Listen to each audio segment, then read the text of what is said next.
C'est un match qui a opposé le mouvement social le plus important de la Ve République au président élu en 2017. Les Gilets jaunes versus Emmanuel Macron. Comment s'est déroulée cette confrontation et qui a gagné? C'est pas grand-chose, cette affaire de Gilets jaunes. Macron, c'est un petit joueur.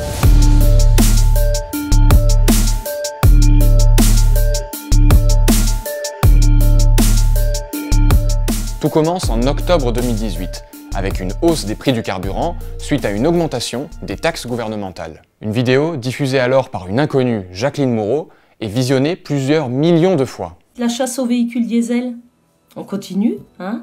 Des appels à manifester se multiplient avec un symbole. On a tous un gilet jaune dans la bagnole. Foutez-le en évidence sur le tableau de bord, toute la semaine là, enfin jusqu'au 17. Les réseaux sociaux ont permis une coordination semaine après semaine de ces mouvements, de ces groupements éclatés comme ça qui se rassemblaient à droite à gauche à travers le pays. Et il y a eu un énorme élan populaire qui a pris de court totalement le pouvoir. Le 17 novembre 2018, des rassemblements et des blocages de gilets jaunes ont lieu dans tout le pays. Le ministère de l'Intérieur dénombre 300 000 manifestants en France.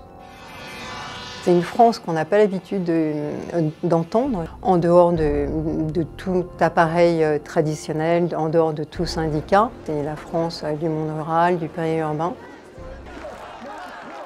Ça a duré une journée, il faut savoir en effet ensuite revenir à la normale. Les manifestants décident pourtant de se donner rendez-vous le samedi suivant pour un acte 2, le début d'une longue série.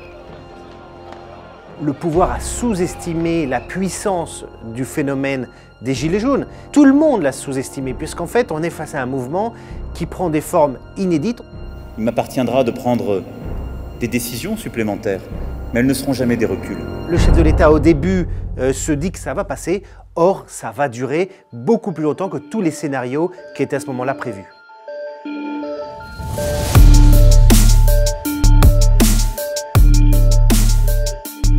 Après 2 semaines de manifestations, les revendications des Gilets jaunes évoluent.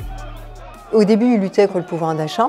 Ensuite, il y a eu des revendications d'ordre politique, de mettre en place le référendum d'initiative citoyenne. Mais beaucoup ont voulu animer un mouvement insurrectionnel. Le pouvoir est pris de court aussi parce que, à la tête du ministère de l'Intérieur, on trouve Christophe Castaner, et qui est un novice.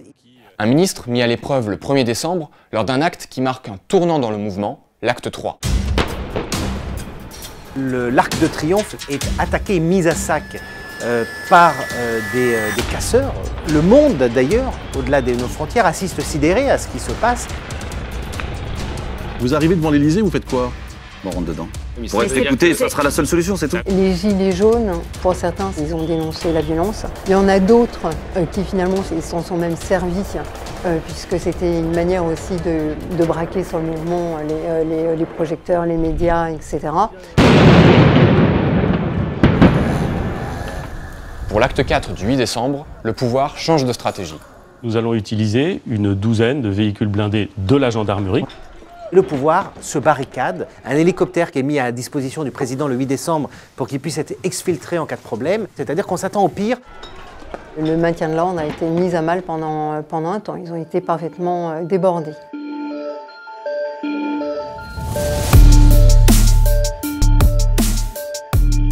La mobilisation des Gilets jaunes ne faiblit pas, 200 000 personnes sont encore dans les rues chaque samedi. Le salaire d'un travailleur au SMIC augmentera de 100 € par mois. Je demanderai à tous les employeurs qui le peuvent de verser une prime de fin d'année à leurs employés. Les heures supplémentaires seront versées sans impôt. Nous annulerons en 2019 la hausse de CSG. Je prends ma part de cette responsabilité. Et le président annonce plus de 10 milliards de mesures.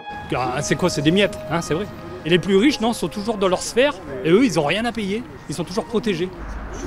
Le mouvement ne s'est jamais satisfait des annonces qui ont été faites.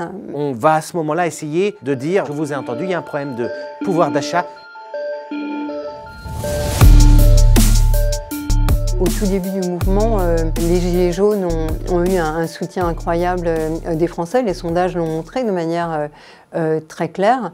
Le président est très affaibli en termes de popularité par le mouvement. Et en fait, paradoxalement, c'est un peu au fil du mouvement qu'il va reprendre des couleurs. Toutes ces violences ont entamé le capital de soutien de l'opinion à l'égard du mouvement. Il y a une guerre d'images. Voilà une classe qui se tient sage. J'ai vu la répression. C'est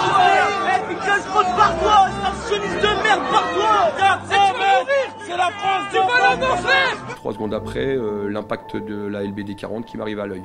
Personne ne peut accepter l'idée que de façon totalement, en toute impunité, des gens disent « on n'est pas d'accord, donc on va casser ». Emmanuel Macron et le gouvernement mettent alors en place une loi anti-casseurs censée lutter contre les violences lors des manifestations.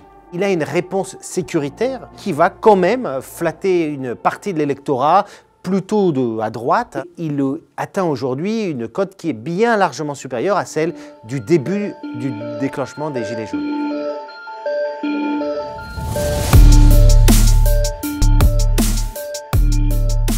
Le 15 janvier 2019, Emmanuel Macron se lance dans le grand débat national, un tour de France pour échanger et entendre les propositions des Français. Son entourage ne lui conseille pas du tout cette solution. Ce qu'il va décider, c'est un peu aussi son intuition stratégique, de s'appuyer sur les seuls élus qui ne souffrent pas du rejet des élites, qui sont les maires. Et il part dans un marathon qui va un peu sidérer l'opinion publique, puisque ça va faire des cartons d'audience, plus de 92 heures de débat au milieu des gens. Toutes les questions sont ouvertes. Il ne doit pas y avoir de tabou au moment où on se parle.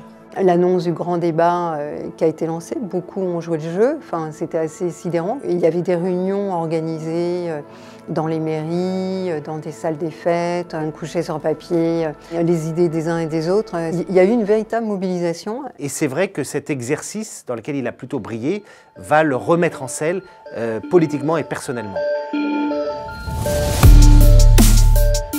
Le grand débat national s'achève et les Gilets jaunes restent mobilisés. L'affrontement doit maintenant se jouer dans les urnes avec les élections européennes le 26 mai 2019.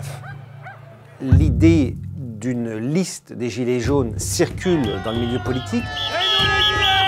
Ils se sont initiés à la politique spontanément, mais ils n'ont peut-être pas non plus tous les outils pour asseoir un discours, pour asseoir quelque chose qui entraîne l'adhésion.